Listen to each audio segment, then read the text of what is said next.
Assalamualaikum warahmatullahi wabarakatuh. Perkenalkan, saya Sultan Kautsar.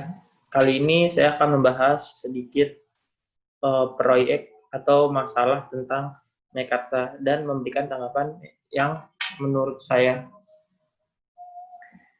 Pertama, awal mula proyek Mekarta muncul ketika grup Lipo berinisiatif untuk mengembangkan lahan besar yang dimiliki perusahaan sejak lama di Cikarang. Konon, total lahan yang dikuasai grup Lipo Cikarang mencapai 22 juta per meter persegi. Kasus proyek Mekarta. Pertama, awal mula kontroversi proyek ini adalah urusan perizinan sejak 2017. Isu masalah perizinan merambah liar sampai Menteri Koordinator Bidang Kemaritiman Luhut Binsar Panjaitan pernah hadir ke acara Mekarta sempat mempertanyakan soal izin tersebut pada Oktober 2017. Namun, Ketut Budi Wijaya, CEO Mekarta kepada Detik Finance pada September 2017 pernah mengklarifikasi bahwa awalnya proyek itu mendapatkan izin untuk 350 hektar termasuk untuk proyek Orange Country. Kemudian, izin diperluas hingga 500 hektar. Proyek ini juga pernah bermasalah dengan pemerintahan Provinsi Jawa Barat. Wakil Gubernur Jawa Barat, Deddy Miswar, pada 2017 sempat meminta Lipo Group untuk menghentikan sementara proyek karena belum mendapatkan rekomendasi dari Pemprov Jabar. Pemprov Jabar hanya memberikan rekomendasi izin sebesar 84,6 hektar untuk lahan proyek Mekarta.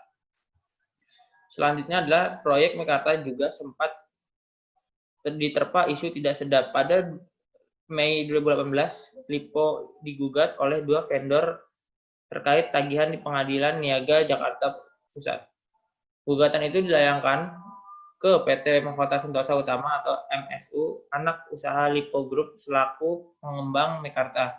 Sementara dua vendor yang menggugat ialah perusahaan Event Organizer, PT Reis Trans Logistik, dan PT Imperta Cipta Kreasi. Di bulan berikutnya, Pengadilan Negeri Jakarta Pusat memutuskan penolakan gugatan yang diajukan penggugat. Lipo pun selamat. Terus kasus selanjutnya adalah pada Mei 2018, kabar tidak sedap kembali menerpa mega proyek Mekarta.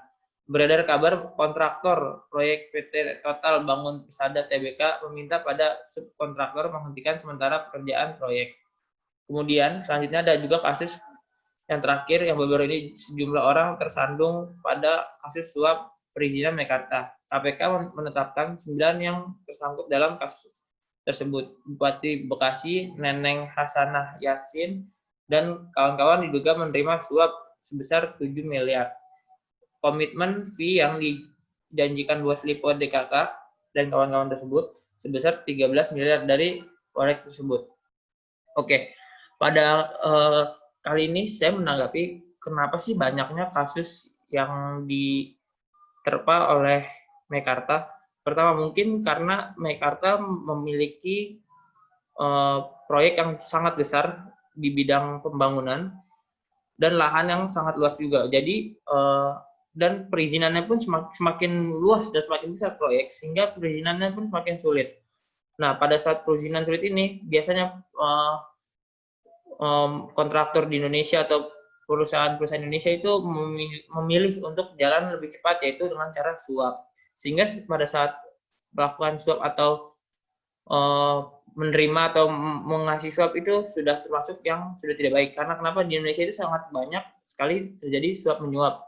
Sehingga proyek ini jadi sangat riskan lah, karena proyeknya cukup besar, terus masalah cukup banyak. Jadi proyek ini mungkin mengalami sedikit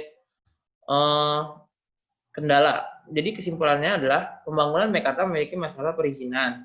Pembangunan Mekarta memiliki masalah dengan pembayaran terhadap mitra kerjanya. Pembangunan Mekarta memiliki masalah dengan investor karena penjualan tidak sesuai target.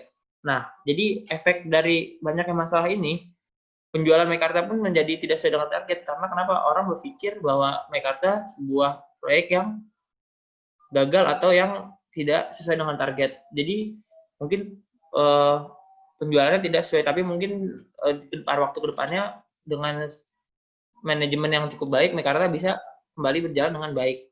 Sekian dari saya. Jika ada salah-salah kata, mohon dimaafkan. Wassalamualaikum warahmatullahi wabarakatuh.